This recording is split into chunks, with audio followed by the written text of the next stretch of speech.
हमारे 9th class physics chapter number 3 के lecture चल रहे हैं। तो आज का हमारा टॉपिक है एक्सरसाइज शॉर्ट आंसर क्वेश्चन। तो आइए चलते हैं अपने क्वेश्चन आंसर्स की तरफ। पहला क्वेश्चन है जी, what kind of changes in motion may be produced by a force. किस किस्म की आप तब्दीली कर सकते हैं मोशन में, किसकी वजह से? फोर्स की वजह से। फोर्स से आप मोशन में किस तरह की तब्दीली ला सकते हैं? A force can initiate motion, force हरकत को स्टार्ट कर सकती है। स्टॉप और slow down a moving objects, हरकत करते हुए ऑब्जेक्ट्स को या तो रोक देगी या उनकी हरकत को स्लो कर देगी।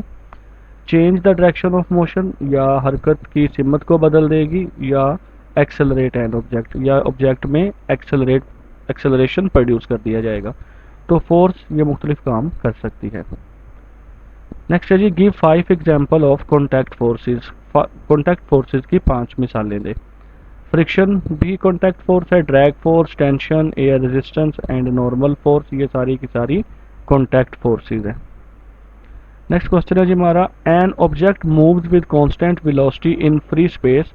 एक ऑब्जेक्ट जो मूव कर रहा है यूनिफॉर्म वेलोसिटी से, कांस्टेंट वेलोसिटी से, एक जैसी वेलोसिटी से फ्री स्पेस में ऊपर खला के अंदर।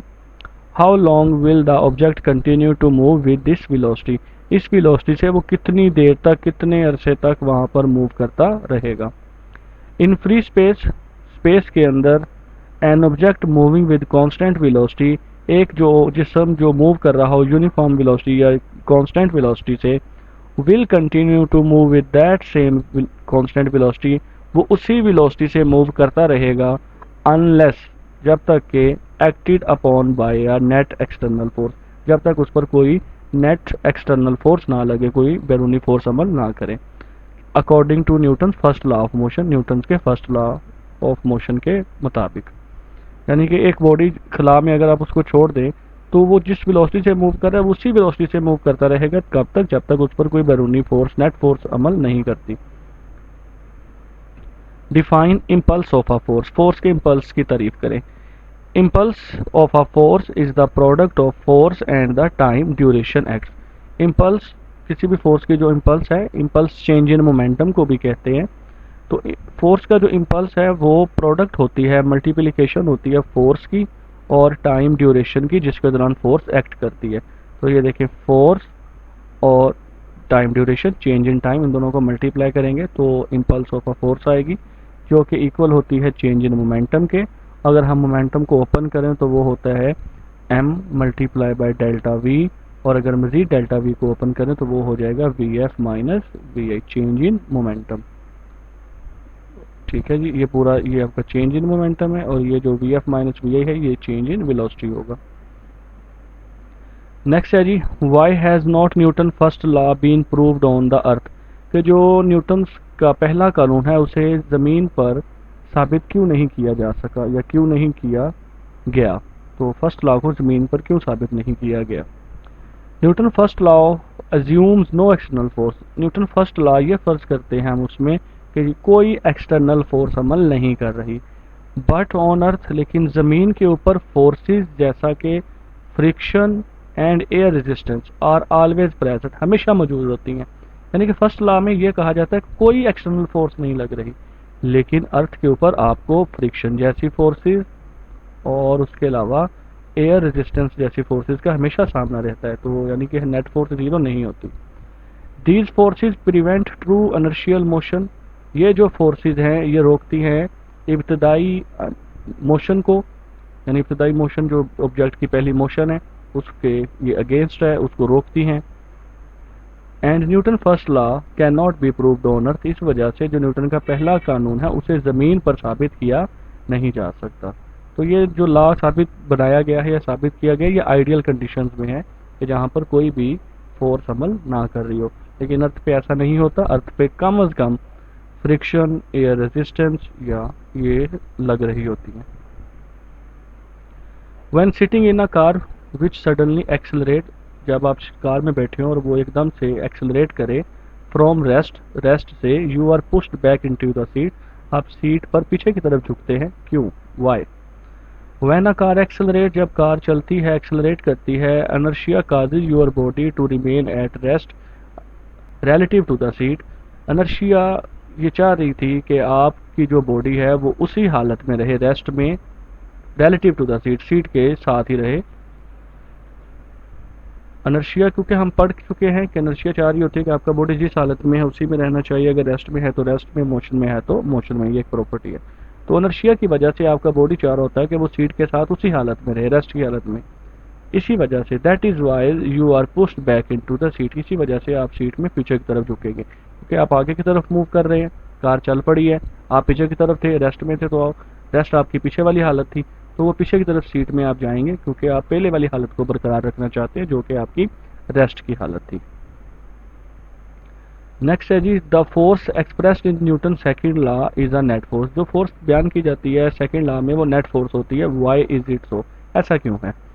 The force in Newton second law is a net force, Newton law के जो कानून में, सेकंड कानून में वो जो फोर्स है वो नेट फोर्स है, क्योंकि it accounts for all the forces acting on the object, इसमें ऑब्जेक्ट पर अमल करने वाली तमाम फोर्सेज आ जाती हैं, ठीक है।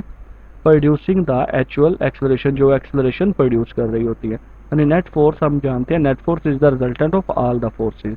तो नेट फोर्स इसलिए हम यूज करते हैं क्योंकि इसमें तमाम फोर्सेज ऑब्जेक्ट पर अमल करने वाली आ जाती है जो कि एक्सेलरेशन को प्रोड्यूस कर रही है। नेक्स्ट है जी, how can you show that, आप ये किस तरह जाहिर कर सकते हैं या साबित कर सकते हैं या दिखा सकते हैं कि rolling friction lesser than the sliding friction, के जो रोलिंग फ्रिक्शन है वो लेस होती है, स्लाइडिंग फ्रिक्शन से कम होती है। इन रोलिंग फ्रिक्शन के अंदर the contact point between two surfaces, दो सतहों के दरमियान जो कॉन्टैक्ट पॉइंट्स होता है, आपस में मिलने वाले जो पॉइंट होते हैं, इज लेस देन, वो थोड़े होते हैं, वो कॉन्टैक्ट एरिया बहुत ही कम होता है, कॉन्टैक्ट पॉइंट्स कम होते हैं, यानी कि कॉन्टैक्ट एरिया कम होता है, किसके मुकाबले में? स्लाइडिंग फ्रिक्शन में। स्लाइडिंग फ्रिक्शन में दोनों सरफेसेस का मैक्सिमम हिस्सा आपस में मिलता है, लेकिन रोलिंग फ्रिक्शन में जैसे कि आप टायर पर गौर करें तो टायर में नीचे से थोड़ा सा हिस्सा ही ज़मीन के साथ लग रहा होता है।